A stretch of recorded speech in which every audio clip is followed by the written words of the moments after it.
हाल ही में $2 बिलियन से अधिक के बड़े लिक्विडेशन के बाद क्रिप्टो बाजार ने $3 और 50 सेंट ट्रिलियन तक का उछाल देखा है। लेकिन क्या ये सिर्फ एक अस्थायी राहत है? बिटकॉइन और इथेरियम ने इस रिकवरी का नेतृत्व किया, जिससे निवेशकों की भावना घबराहट से सतर्क आशावाद में बदल गई है। हालांकि तकनीकी संकेतक अभी भी कमजोर रुझान दिखाते हैं। RSI ओवरसोल्ड है, लेकिन ADX और EMA डेटा अस्थिरता और एक संभावित डेथ क्रॉस की चेतावनी दे रहे हैं। क्या आप जानते हैं कि $1 और 60 सेंट बिलियन से अधिक की लिक्विडेशन के बावजूद बिटकॉइन ने $100,000 के महत्वपूर्ण स्तर पर वापसी कैसे की?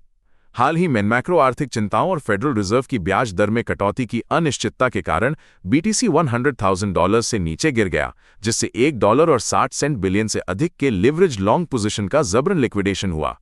हालांकि मजबूत अमेरिकी आर्थिक आंकड़ों और वैश्विक इक्विटी बाजार में सुधार से जोखिम भावना बढ़ी, जिससे बिटकॉइन $103,000 से ऊपर वापस आ गया। लेकिन $100,000 का स्तर अब भी एक निर्णायक क्षण बना हुआ है। ब्लैक रॉक के BUIDL फंड को टोकनाइज करने वाली सिक्योरिटाइज अब $1.25 अरब के स्पैक विलय के साथ सार्वजनिक होने जा रही है, जो एसेट टोकनाइजेशन के अगले बड़े चरण का संकेत है। ये कदम ऐसे समय में आया है जब real world asset RWA tokenization बाजार पिछले एक साल में 135% बढ़कर $35 अरब तक पहुंच गया है, जो इस क्षेत्र में जबरदस्त वृद्धि दर्शाता है। हालांकि निवेशकों को रैपर और नेटिव टोकनाइजेशन के बीच के अंतर को समझना महत्वपूर्ण है, क्योंकि गलत जानकारी से नुकसान हो सकता है। एक बड़ा बदलाव आ रहा है। S&P का प्रतिष्ठित इंडेक्स अब ब्लॉकचेन पर रियल टाइम डेटा के साथ पारंपरिक और डिजिटल फाइनेंस के बीच की दूरी को मिटा रहा है। दिनारी और चेनलिंक मिलकर S&P डिजिटल मार्केट्स 50 इंडेक्स को ऑन चेन ला रहे हैं। इसमें 35 ब्लॉकचेन संबंधित अमेरिकी कंपनियां और 15 प्रमुख डिजिटल एसेट्स शामिल हैं, जो निवेशकों को हाइब्रिड एक्सपोजर देगा। चेनलिंक का ऑरेकल नेटवर्क वास्तविक समय में सत्यापन योग्य मूल्य डेटा प्रदान करेगा, जिससे इस टोकनाइज्ड बेंचमार्क की अखंडता और पारदर्शिता सुनिश्चित होगी, जैसे एक ऑटोमैटिक वेंडिंग मशीन काम करती है। गिरते क्रिप्टो बाजार में भी एक टोकन 300% से अधिक कैसे बढ़ गया? इसका जवाब एलोन मस्क के एक ट्वीट में छिपा है।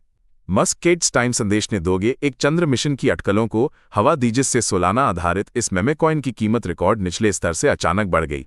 दिलचस्प बात यह है कि जहां दोगे एक ने उड़ान भरी, वहीं मूल डॉग कॉइन बड़े धारकों की बिकवाली के कारण संघर्ष कर रहा था, जिससे बाजार में $30 बिलियन से अधिक का नुकसान हुआ। ये खबर आपको चौंका देगी।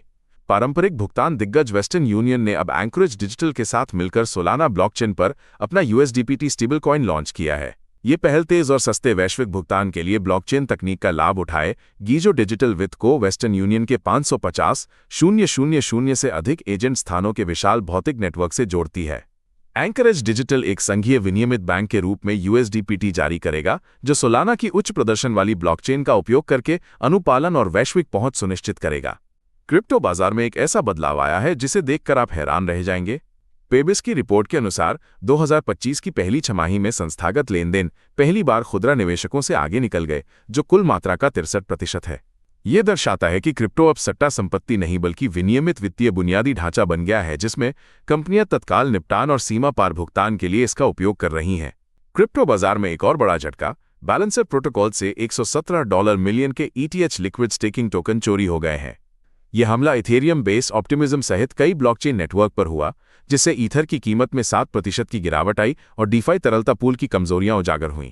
हैकर्स ने चोरी किए गए टोकन को ETH में बदलना शुरू कर दिया है, जिससे पहले से ही अस्थिर मैक्रो इकोनॉमिक माहौल में डिजिटल संपत्तियों की संरचनात्मक भेद्यता और बढ़ गई है। अगर आप क्रिप्टो बाजार में हैं तो ये खबर आपको चौंका सकती है। हाल ही में $230 अरब का सफाया हो गया। इथेरियम ने इस गिरावट का नेतृत्व किया। $300 से नीचे गिरकर 2025 के सभी लाभ मिटा दिए, जिससे ऑल्टकॉइन सीजन का अंत हुआ और लाखों ट्रेडर्स लिक्विडेट हो गए। Crypto fear and greed index 27 पर आ गया, हैजोडर का संकेत है, और तकनीकी रूप से इथेरियम ने महत्वपूर्ण समर्थन स्तरों को तोड़ दिया है। एक बड़ी डीफाई हैक के बाद स्टेकवाइज ने $20 और 70 मिलियन की चोरी हुई संपत्ति सफलतापूर्वक वापस पा ली है। बैलेंसर V2 हैक में कुल $128 मिलियन से अधिक का नुकसान हुआ था, लेकिन स्टेकवाइज ने 73.5% ऑस ETH और 100% OSGNO टोकन कुल $20 और 70 मिलियन वापस हासिल कर लिए। ये डीफाई सुरक्षा में एक दुर्लभ सफलता है और ये फंड प्रभावित उपयोगकर्ताओं को उनके मूल शेष के अनुपात में लौटाए जाएंगे। ये दिखाता है कि ब्लॉकचेन में भी रिकवरी संभव है। दुनिया के सबसे बड़े बैंकों में से एक अब्ज ने चेनलिंक के साथ मिलकर $100 ट्रिलियन फंड मार्केट में एक ऐतिहासिक ब्लॉकचेन लेनदेन सफलतापूर्वक पूरा किया है।